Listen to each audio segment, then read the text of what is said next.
3, 2, 1. Coming up on the Payoff, Gerry Cooney was 28-3 as a heavyweight fighter and spent time ranked number 1 in the world.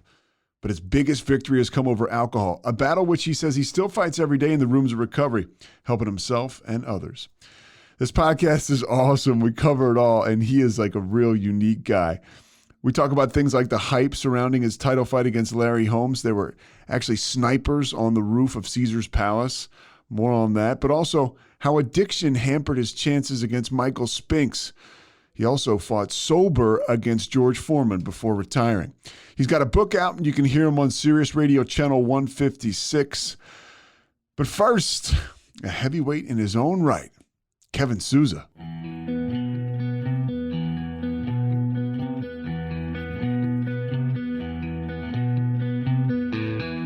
Stand by the ocean floor. Yeah, I can hear you. Can you hear me? Yeah, Gerry. Yeah. All right, there you are, man. I appreciate it, dude. No problem. Yeah, you're talking to me, and then Mike is the producer.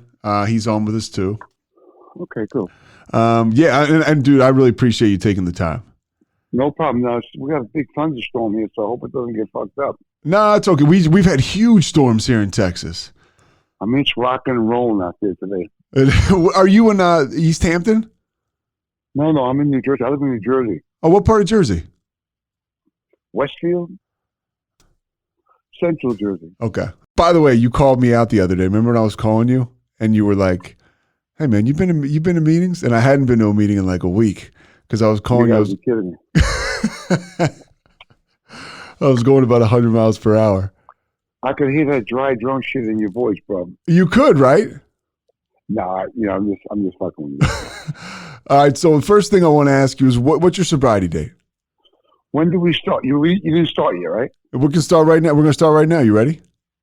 All right, yeah, let's go. Because I'll tape an intro about gentleman Gerry Cooney and sure. You know, your history and stuff. So what's your sobriety date?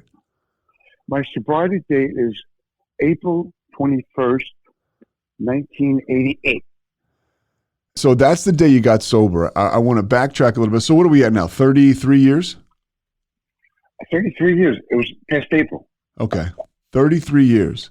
And you grew up in Long Island, an Irish Catholic family. What was it like growing up in that family? And was there alcoholism around you, or was there alcoholism in your family? Yeah, my father was a major, big deal alcoholic, untreated. And we took the brunt of that because he grew up in Newfoundland. He's from St. John, up in Canada. And he grew up with 6 brothers and sisters. And he gets married. He leaves Canada up there at 17, comes down here. He's has 6 children of his own. And he's a steel construction worker. And back in the days, he didn't make all that much money. So we had 6 kids trying to feed our way and get through. And he was angry, drunk, and he beat us and told us a lot of negative things. You're no good. You're a failure. You're never going to amount to anything. Same thing his father told him. Unfortunately, he didn't get any help, so he just passed the same stuff on. You know what I mean? When's the first time you drank, Gerry? Listen, when I was 12, I had a bottle of Boone's Farm apple wine by myself, and I got so sick, but I made it home. And I thought to myself that night, I'm never going to do this again. The next morning, I completely forgot about getting so drunk. I remembered when that big hole in my chest was filled in. And I fit in. I was comfortable. I was funny. I could talk to the girls. And I thought to myself that night at 12 years old, where has this been all my life? Yeah, crazy, right? Yeah, well, it feels like you mentioned it. You fill that hole in your soul. Was it a time when you did it from that point forward, were you like, you know, are always drinking, or were you kind of the guy who was talking about drink? I always say, once I had my first drink, every move after that, unbeknownst to me, was kind of, okay, how am I getting my next drink? Even as a kid. Well, I have a great son who's 23 right now, and he, while he was at Lehigh University going to school for engineering, he got drunk. They drank grain alcohol. He had to go to the hospital. I was praying that he did not have the experience that I had, and that wow, this is the greatest thing in the world, and oh, wow, this is unbelievable. What happened to me when I was 12? I was praying it didn't happen to him, and it didn't. He's a great kid. He graduated. He's an engineer now. And, Lehigh's a hell of a school. Oh, it's a great school, and he loved every minute of it. And unfortunately, the last year they were in the pandemic, so he didn't get to experience a lot of stuff with his friends that he wanted to. At the end, he wanted to go to Europe and spend a month over there. And, you couldn't go. Yeah. So he doesn't have the family disease. No. But I pray he doesn't get it. I pray he doesn't get it either. Yeah, your brother struggled with addiction too. Yeah, my whole family. Obviously my 3 brothers and my sisters. I mean, my sister passed away about 2 years ago. She was bipolar, schizophrenic, and she said the only time she felt comfortable was when she was with a crack pipe. So that's so sad. But we buried her, and I went out and FaceTimed the whole family. She was in a coma in the hospital, and she passed. And so that happens, and it was a hard time. But right now, she's with God, in my opinion, and she's at peace, and she feels great. And back to your development. When you were in high school, you start drinking when you're 12. Are you drinking a lot? Weekends, Friday, Saturday nights, drinking beers. That was really what we did back then. You know what I mean? When do you start boxing? I started boxing at 15 and a half, and it really turned my life around because I didn't find this out till way later. But when I went into the ring, I'll tell you a story. I was 15 and a half. My brother left the house when he was 15. He's at the gym training, so I got to go down and see him. And so I get to watch my brother. I loved him so much. And one day I'm hitting a heavy bag in the basement. So I said, let me go down and put the gloves on. And I'm hitting the bag good. I go to the gym, meet him. I say, can I box him? And they put me in with this guy who was boxing for 6 years. He smacked me all around, right? Yeah. So I threw the gloves off. I said, forget it, it's not for me. But I went home at 15 and a half, and I went down in the basement again, and I was hitting the bag, expecting the guy to come on me, right? Because that's what happened. So I went back to the gym 3 days later, and I asked, could I box that kid? And he could not do that to me again. So 6 months later, I entered into the New York State Golden Glove Championships, and I made it to the finals. It was the largest tournament in the United States. I had 7 fights. I had 5 knockouts. And, I was fighting. If I won, Herman Sporting Goods was going to give me a free heavy bag. And I knocked the guy out, and I won the middleweight championship. And I drank after every fight one night. And then I would train all week. And, what I was to find out is boxing helped me to express how angry I was from all the abuse I took from home.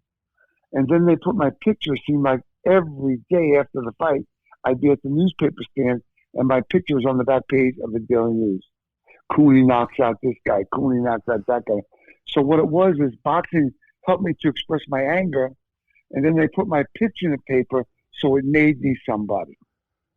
And that's how I became a fighter. And also I watched Ali Frazier at a young age, and I thought, wow, this is magical.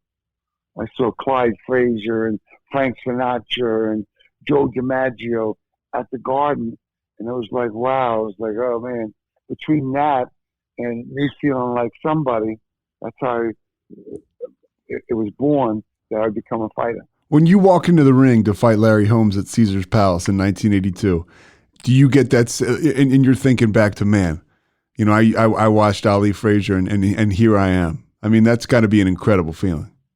No, but what happens, I could tell you the most that happens. Obviously, it's a big night. I'm in with a great heavyweight champion of the world. And here's the magic of it. When you're in your dressing room and you're warming up and there's a knock on the door and the guy opens the door and says, Cooney, you're next. Your life kind of passes before you and you're figuring this and figuring that. And you get halfway down the corridor to where the fans are. and you can hear the roar of the crowd. And that's the moment when you become magical. You become alive. You just can't wait for that bell to ring so you can fight. And that's what the experience was for me that night. And, it was a great night. It was 115 degrees that night at Caesar's Palace parking lot where they built the 32 or 35,000 seat stadium. And it was unbelievable. And what a night. Boxing, as your career develops, keeps you out of trouble. But how is your drinking developing as your career is? Well, obviously I didn't really have a problem. Looking back on it now, the night that I fought Kenny Norton in Madison Square Garden, I knocked him out in 54 seconds of the first round. Little did I know that was the night my career ended, because that night I started drinking a bottle of scotch a day. And I don't know if it was because I felt I deserved it, or I felt from being told I'm no good, I'm not going to amount to anything, that I used it as a crutch to help me say, well, if I do lose to Holmes, it wasn't me, it was the scotch. It's crazy. It's like the early self-sabotage. It's as crazy as that sounds. That's what happened. And 13 months later, I fight Holmes, and I was in the fight. I went 13 rounds. I can only imagine, had I not drank and not partied around and took care of myself, what could have happened. But then again, this conversation wouldn't be going on with you. Yeah. Because I don't know if I'd even be here by now. Were drugs a part of your story? Well, it's a little bit, not really. I was a drinker, alcoholic, and it took me out of the pain. It took me away from, once I had a couple of drinks, I was cool. And it became my friend at 12, and I was good at it.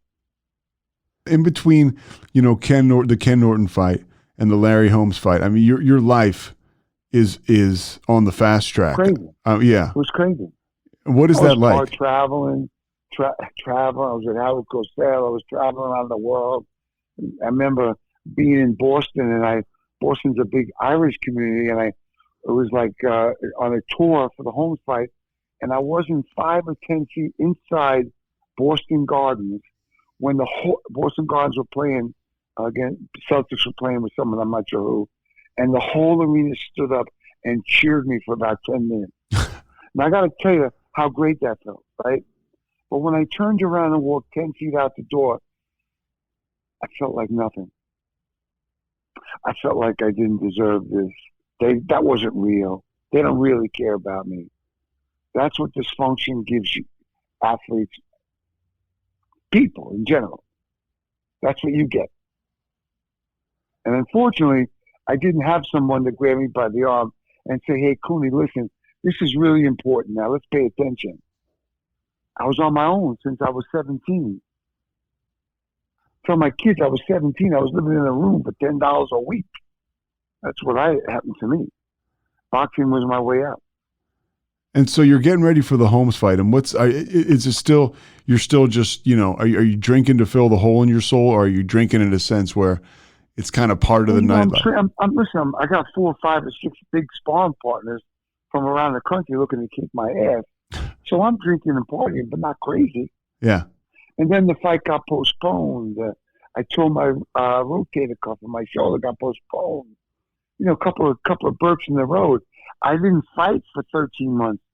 My last fight was Norton. I should have had 2 or 3 fights in between Norton and Holmes. That never happened. Was that like a Don King thing? Just kind of holding everybody? Well, yeah, Don King owned everybody. So I wasn't signed with him, so he didn't want me to gain any experience. So if I beat Holmes, he was out of the picture. You understand? So he kind of shuts everybody down while you're, in between this. Back in those days, that, and also my management, they wanted the big payday too. So I'm unbeknownst to this is all going on. I'm just a kid. I'm 24 years old. I'm training for the biggest fight of my life. I think about my son right now is 23. When I was 23, I fought Norton in the Garden, knocked him out in 1 round. So, I see my kid. He seems like a young kid now. That was me fighting Norton. And I didn't have the experience he had. I grew up in a sheltered life. So, but anyway, whatever it is, I did what I did, and I made peace with it. And you keep asking me questions because I'm not talking no more. So you're getting ready to fight Holmes, and there's so much going on around the fight. You're on the cover of Time magazine. You're on the cover of Sports Illustrated. You hate they're throwing around the great white hype. That's got to be driving you crazy. Well, it's just the world is crazy at that time. And, obviously Holmes was mad at me because I was getting all this attention. He was a long-time champion, and he was pissed off he never got it. And he felt that way when Ali was alive. He grew up with Holmes, with Ali, and he understood it. So he felt when he became a champ, he was going to get all that. And all of a sudden, then I came in the picture, and he was angry with me, and I understand it. But that wasn't coming from me. Just like my brothers and sisters, they grew up in a dysfunctional family, and then all they hear out is, how's Gerry? How's Gerry? How's Gerry? And they say, who cares about Gerry? What about me? And that's what I had a cope with too on the side. And, my father passed in 76, and I'm dealing with a bunch load of family that I'm have to take care of some way. I got to make it right. And for my mother, getting the pressure from my mother. And so my life was crazy.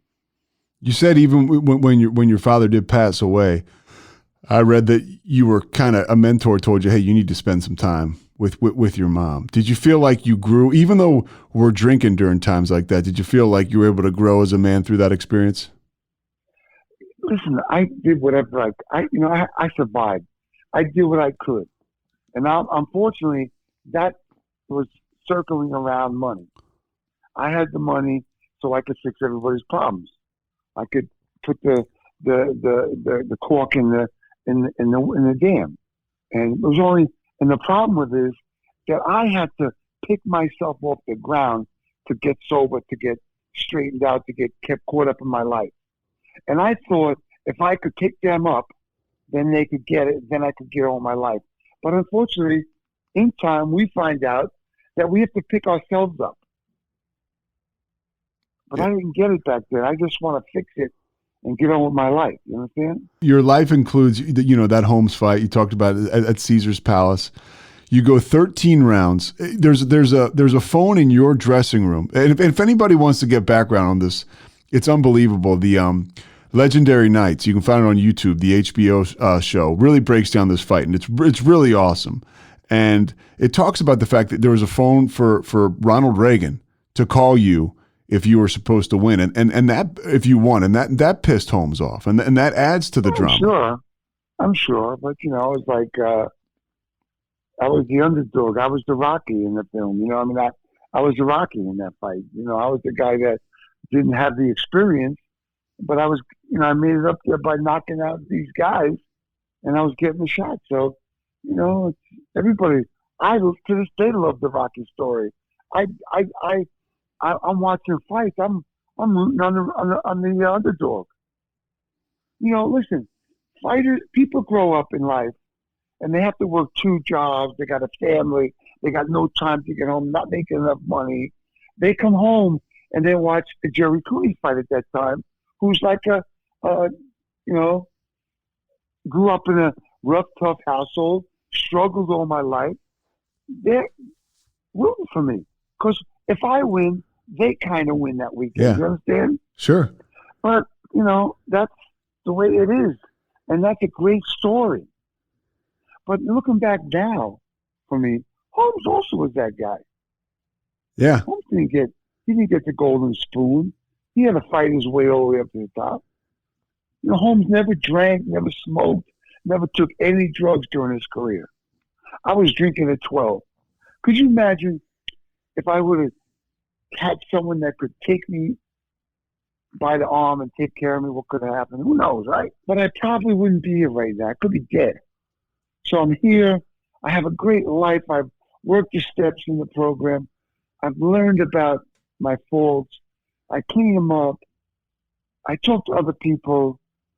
I go to meetings. I help other people. And I grow, and I'm at peace. Most of the time. I still got this thing that's called like the itty bitty shitty committee inside my head that wakes up about 10 minutes before me. sometimes it affects me. You know, sometimes I want to go to bed and I want to fight with my wife. And when I do, I got to fight for 2 weeks. If I don't and I shut up and I go to sleep and I wake up, I feel different. That's recovery. That's what I want in my life today. At the end of the story, we pass. So I don't want to work this 30%. I don't want to work at 50%. I have this illness. I want it to subside. I want to live and feel and enjoy and help and be free as much as I can while I'm here. You talked about part of the addiction or the disease. You said if you had won the Holmes fight, you may have died because of the way your life was going at the time. I was on the fast track. Everybody, if I won the fight, the owner of Caesar's Palace was flying me by their jet to, you know, I'm sure I was going to Disney too. I'm going to Disney.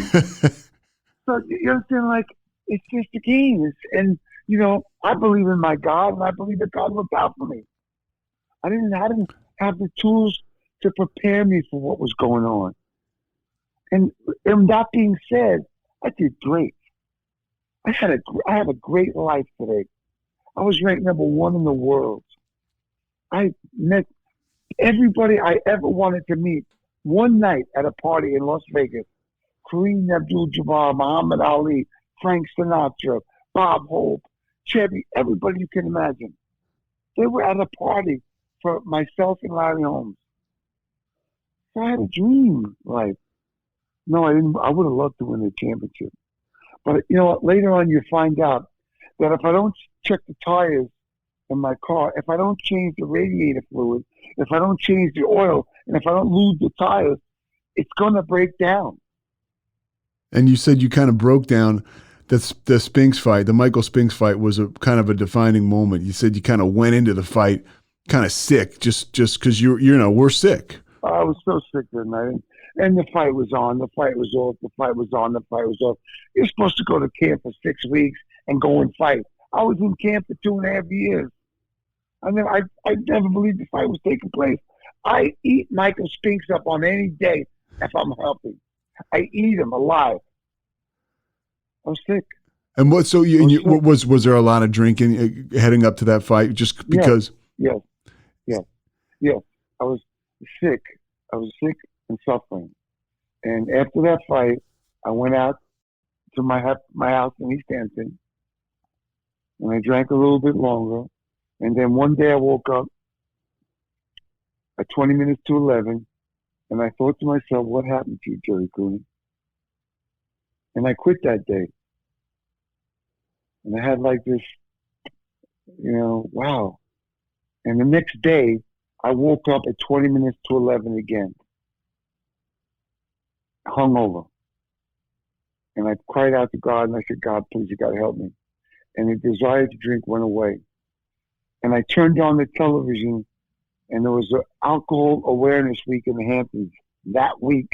And George Benedict, who has a Seafield Center, very famous guy, helped so many people out, was talking. George Benedict. And I remembered that number, and I called it, and he said, come on down, drive down here.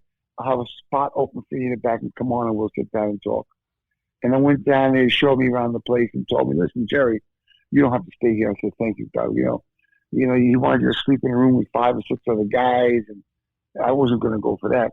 He said, you go out, you go to meetings, and if you can't make it, he said, I always have a room for you. And I said, thank you, George. And he took me to meetings, and I went to meetings, and I became Mr. AA right away. I was working out. I was riding the bikes to the meeting. I was exercising. I was eating right. And it wasn't the last time I drank, because 3 months into that sobriety, I met some girl who told me, you better be careful. You're going to use again. And I said, are you out of your mind? And I went back out again, almost to the date.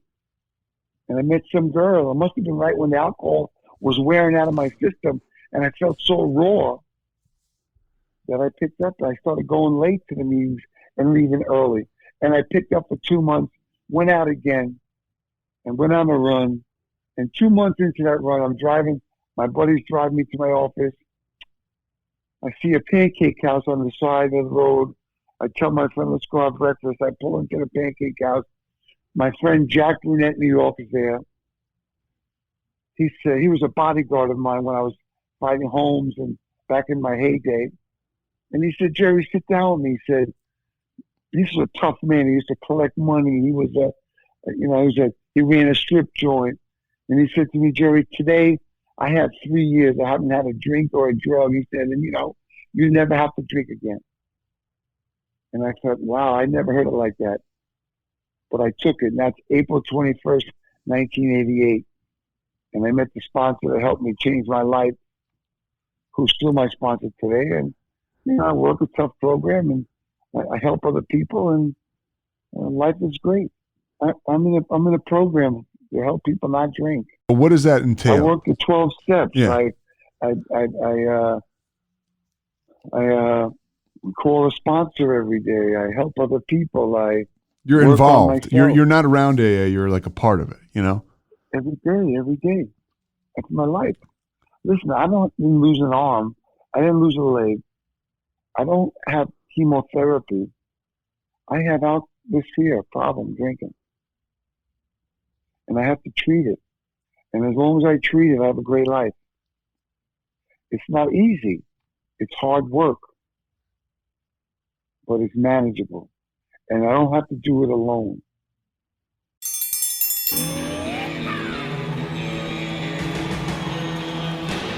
Hi, I'm Hank. You might remember me from a show called King of the Hill. Check out a King of the Hill rewatch podcast. These boys ain't rap, but they are funny. Find the podcast anywhere you get your podcasts or at roguemedianetwork.com. I tell you what.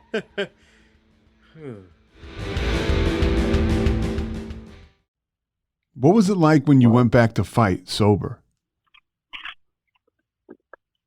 I went back to fight sober for it for me.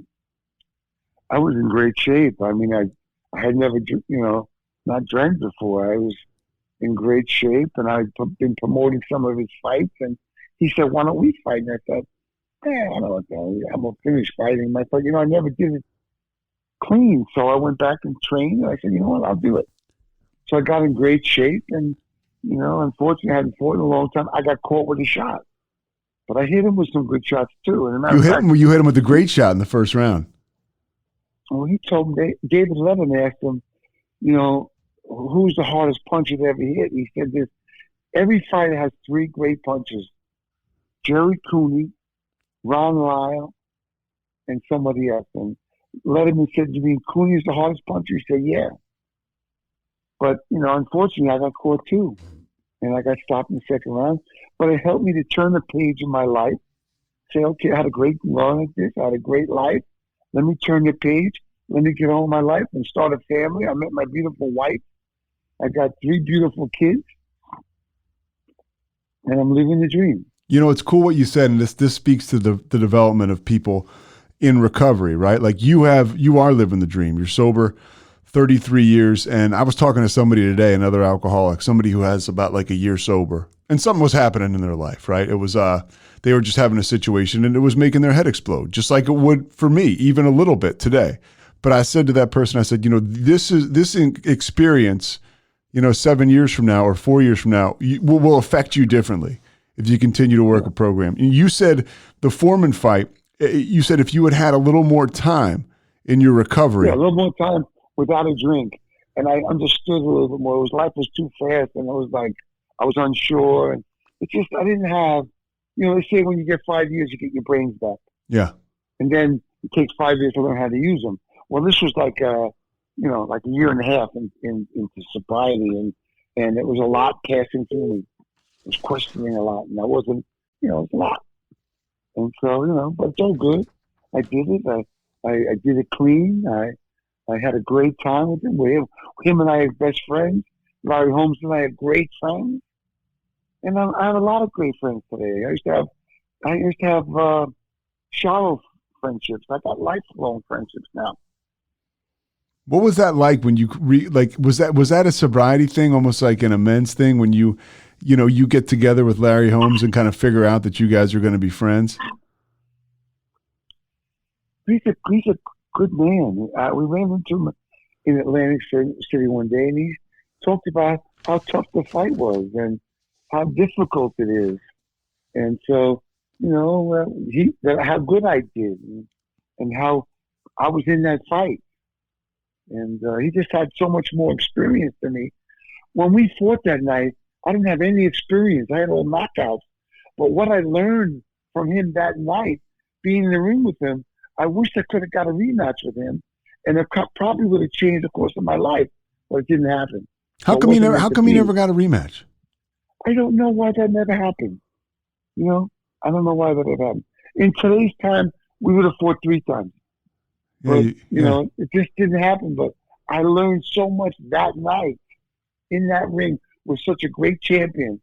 I have a radio show on SiriusXM, channel 156, every Monday, every Friday from 12 to 2 Eastern Time. And we did a breakdown of all the greatest heavyweights of all time.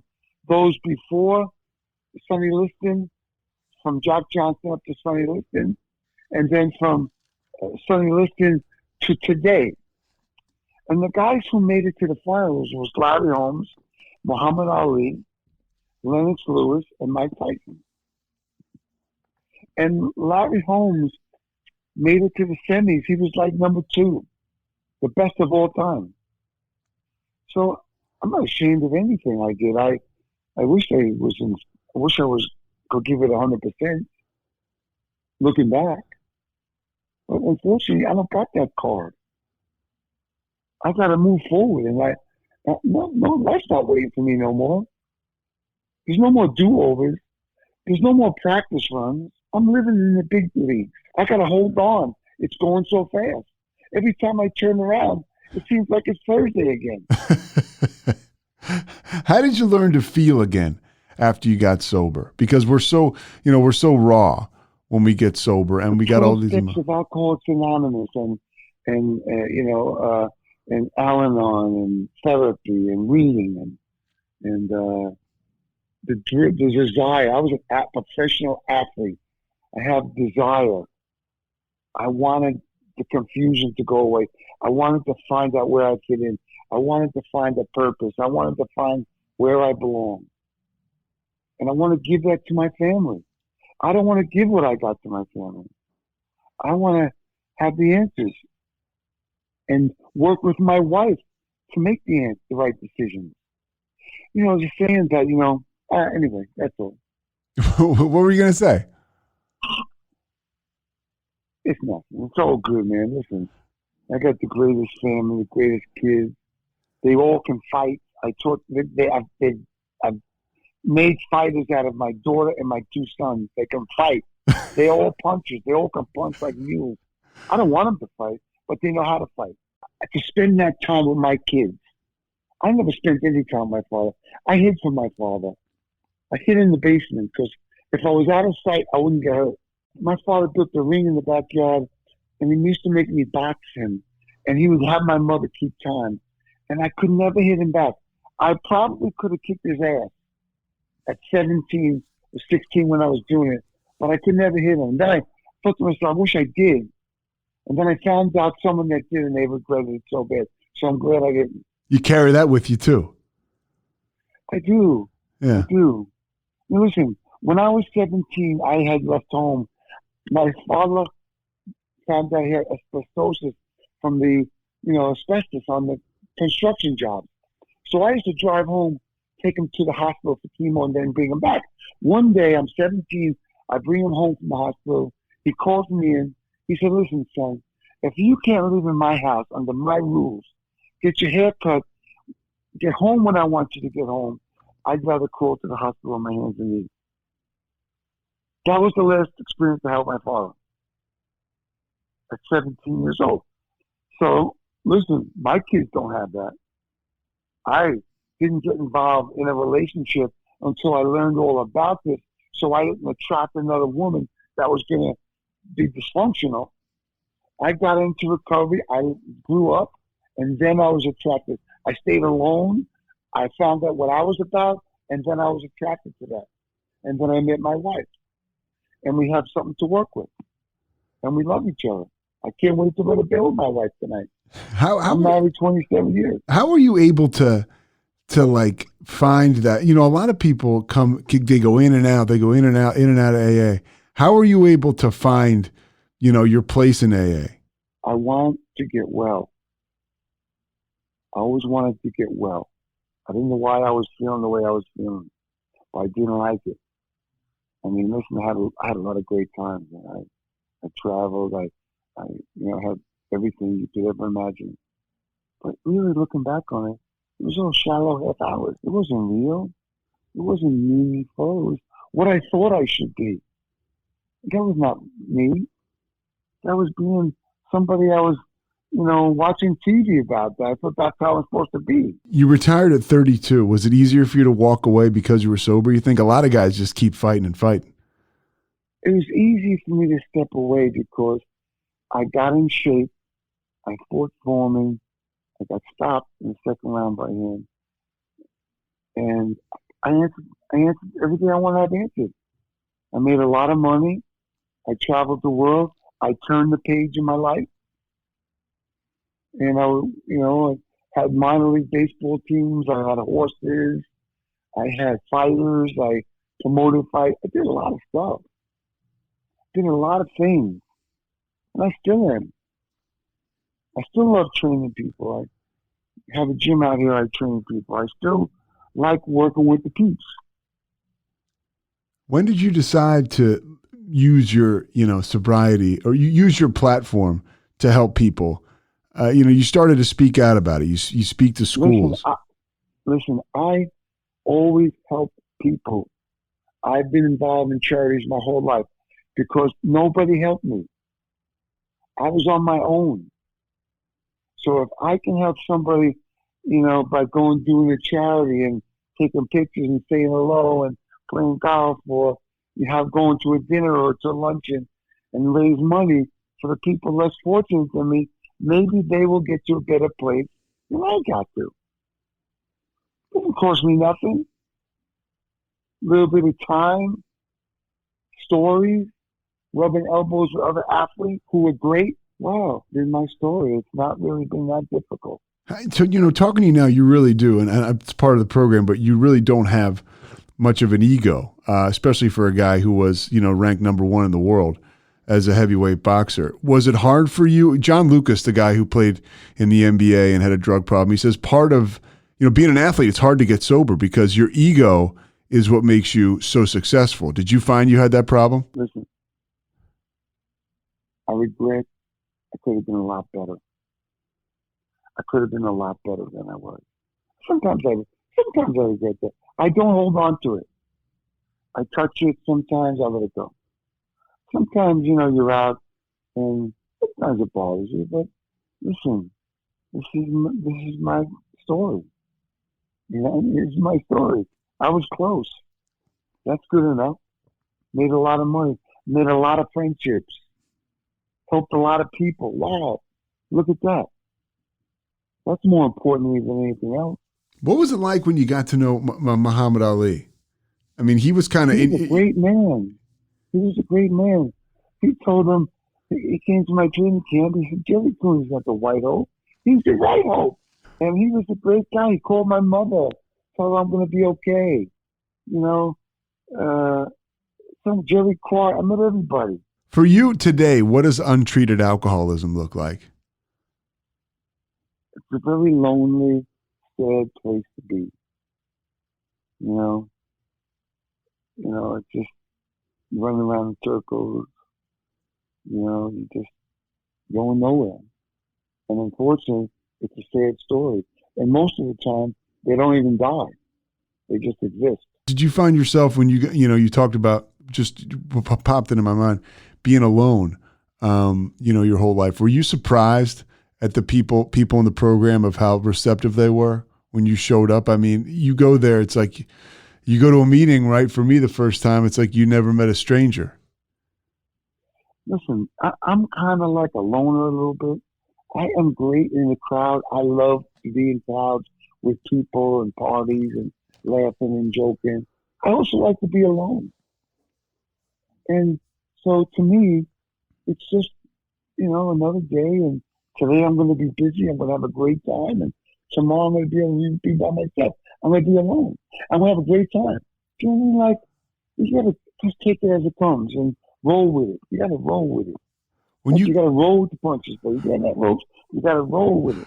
All right, we'll get you out of here in a little bit. I got a couple more things for you. Like when you're talking to your sponsor and you're going through your fifth step, your fourth and fifth step. What was that like for you? Because people look at it as like, man, this guy's a heavyweight boxer. It's going to be hard for him to humble himself. How are you able to find that gear?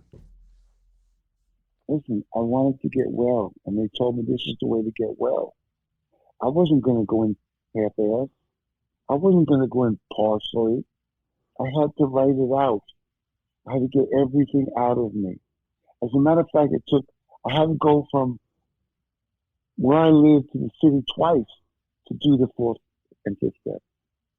I had to get everything out. And I remembered, the pain involved in that. But I have to, in order for me to jump over the fence, that hurdle, I got to do the work. Tell everybody. There's a lot of people can't do it. I feel sad for them. I talked to my sponsor about it. He said it's very sad, and I agree. Because, I've got a lot of experience through this stuff. And I try and explain it, but most people don't want to.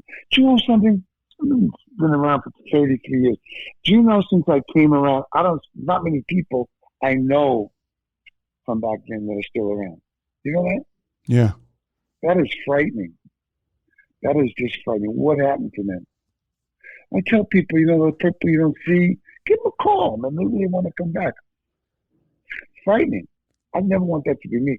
When I was like 5 months clean, I went through, that guy Jack, my friend, he took me to a detox meeting. There was 80 disheveled people. You know what he told them?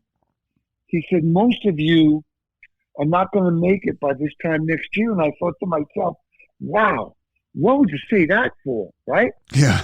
So after the meeting, I went up, I said, Jack, how's it going, bro? What'd you say that to them for? You know what he told me? Because it's the truth. Because it's the truth. And I thought that moment, that chair is mine. I'm never giving that chair up. That's how life and death this is. And it's not necessarily about life and death. It's about a quality of life that we're afforded the second time around. I tell people it's like the bonus round of life. Yeah, I get to be young at heart still. Yeah, you still get to, and that's the one thing, like people, did you have this before you stopped drinking? Did you think, oh man, I'm never going to have fun again?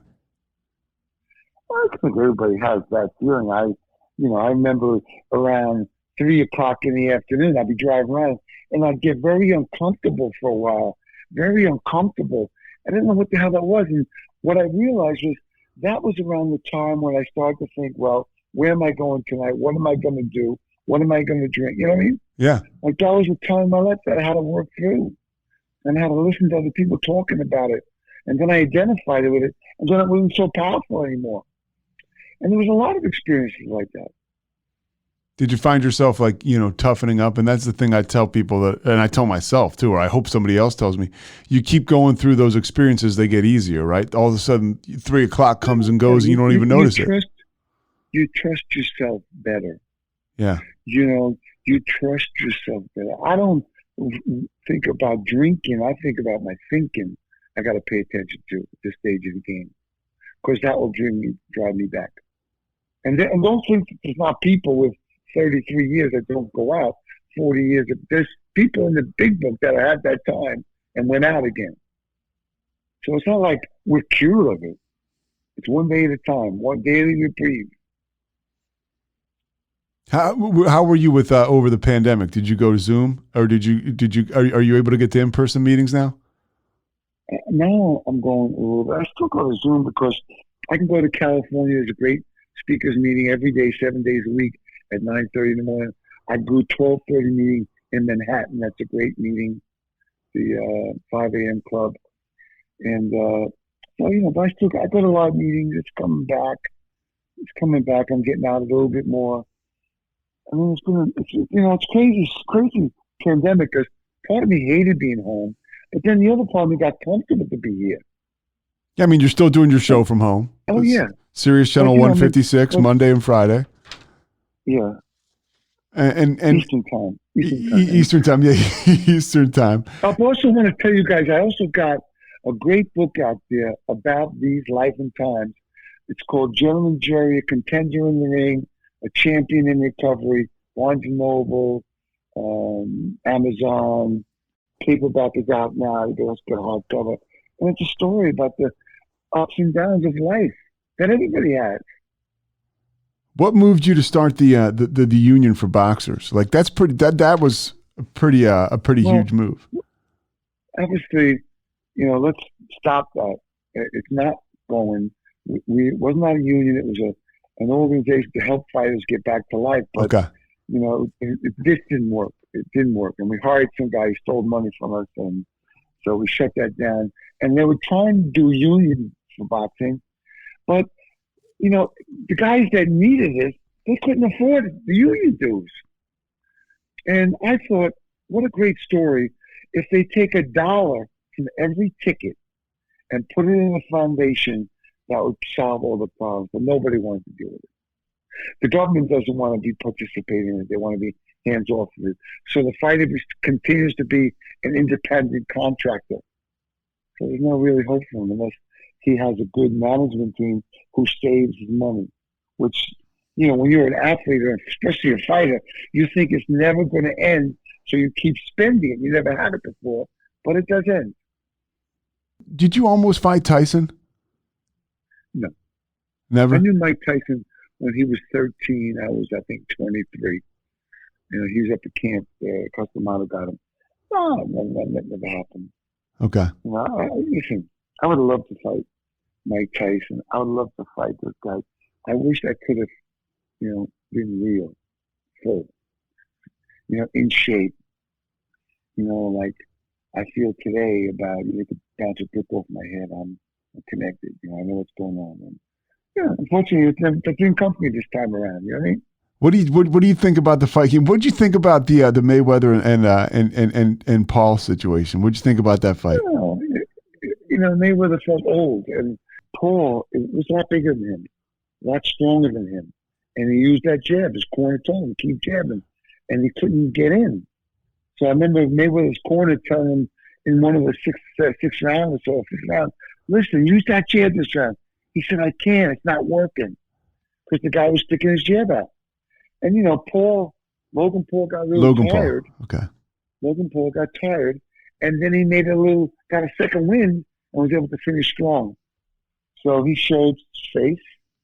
And listen, during the pandemic time, it got a lot of people out of their, discomfort. And all these, what do they call them, those Zoomers or whatever they are. YouTubers. YouTubers. They all, crossed over and seen boxing too. Plus, they put some nice boxing shows on. So maybe we're going to see that crossover. Yeah, it seems like it's really building. I think it's here to stay. I think it's going to stay, and it's got to be special guys. It's not going to go on every month. Maybe a couple times a year or something. But aside from that, it's all good. Who's the best heavyweight right now? I got to say Fury. Joshua, if Wilder hits Fury, Fury's going to go out. They're all bruised. They all got knocked out. They all got stopped. They all got dropped. I mean, Fury never really got knocked out. And so, listen, it's an interesting division. Boxing is great itself. There's all great divisions. From lightweight to welterweight to junior welterweight. You got, light heavyweights, cruiserweights, and the heavyweight division is great. So we're going to see great boxing matches coming up. So I would say download Boxing Scene on your computer face and just look it over once in a while and see the great fights coming up. Boxing Scene? Boxing Scene. It's a great, app to hear all about boxing. What's it been like for you to be on Sirius on Monday to Friday, to have that platform, to have that show? I love it. I went there 12 years ago to do an interview, and the president said, "Hey, listen, how'd you like to start Monday?" I said, "What?" I said, "Let me think about it." And then I said, "Why not?" And I'm having a great time because I love the game. I know the fighters, so I'm giving that information out to the fans. Do you ever think about like your life today as opposed to, if you hadn't stopped? I mean, you're doing all this stuff today. Most likely I wouldn't be here. Most likely I would not be here today. I wouldn't be married to this wonderful woman and have these beautiful children. What do you say to people who are on the fence about getting sober? People who, if a guy's coming in and out, and he says, "Gerry, what do I have to do?" Put it down for 90 days. Go to the meeting every day for 90 days. See how you feel after that. See if you can last 90 days. If you can, maybe you don't have a problem. But most likely you can. If you're an alcoholic, powerless over alcohol, and your life is unmanageable. If that's the case, you better start growing up, my friend. Are you involved now? Do you sponsor guys and stuff too? Of course I do. Yeah, I mean, it's nice because I read it you're helping somebody else get comfort, get understanding, get stronger. It also solidifies your own recovery. Yeah, it's like I get more out of that than I do from almost anything else. Just sitting one-on-one with the guy and getting real with him. I also read Drop the Rock is a great book. Mm-hmm. I'm sure it's not going to go on the radio. It's going to get the top. Drop the Rock and also The Untethered Soul. 2 great books. Okay. And I'm in process right now of doing a 6 and 7 step right now for 90 days. Call my sponsor every day and talk about it. Talk about your character defects and God, removing them. Yeah, you're the real deal, Gerry. I can't believe I got a chance to talk to you, man. Well, I'm having a great time. It's all good. It's been a good experience. Listen, send me a copy of this somehow. I'll send you. I'll just text it to you. Is that okay? Sure. Or email me. You got an email? You can text me your email, and I'll follow you on Instagram too. Okay. Listen, you got a pen? Yeah. Hang on one second. Come on, bro. Get this shit out, bro. Hold on. Don't be slothful, bro. Don't be slothful. Hold on. I'm not being slothful. Hold on. All right, go ahead. At gmail.com. Okay. All right. Yeah, we got. Where's this going to run? Do you know? Yeah, it'll be next Thursday, or I'm sorry, this Thursday. It'll be on. It's a podcast, right? It'll run on all the platforms like Spotify, iTunes, all that stuff. So I'll email you a link to it, and you can listen to it. You can share it. Do you want me to take the stuff out about Drop the Rock, or can I leave that in there? You can do whatever you want. All right. I just wanted to make sure, man. Anything else you want to share about sobriety? I had a great time with you. That's all. It's been a great time. Just send me a copy of it. I like the questions. I like the answers, and it's cool. It was an honor. Same here, brother. All right, man. Thanks, Talk Gerry. to you again sometime, okay? You got it. See you, Paul. Bye-bye. Thanks so much for listening to The Payoff with Pete. Once again, I'm Pete Souza. And of course, we are part of the Rogue Media Network. All kinds of good podcasts you can find at roguemedianetwork.com. And of course, you can find this podcast and all those other ones wherever you get your podcasts, iTunes, Spotify, other spots like that.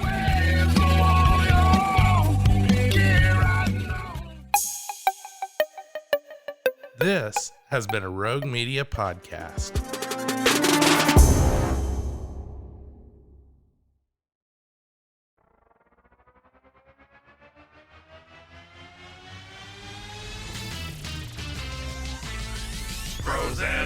Foes and heroes.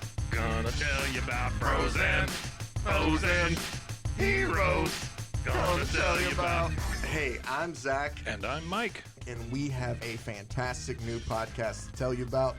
Bros, Foes, and Heroes. It's the two of us looking into the world of comics, breaking down some characters that you may have never heard of, and some that are just absolutely ridiculous. Yeah, so Zach comes up with a character each time, and I go into it just completely blind.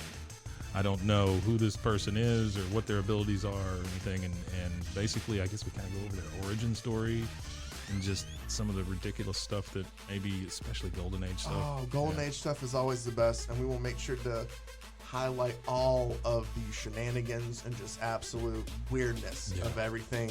Yeah, that's right. So subscribe today and follow us on Instagram at Bros Heroes. And if you don't, I know where you live. Not really, but please subscribe. Bros and foes and heroes. Gonna tell you about bros and foes and heroes. Gonna tell you about.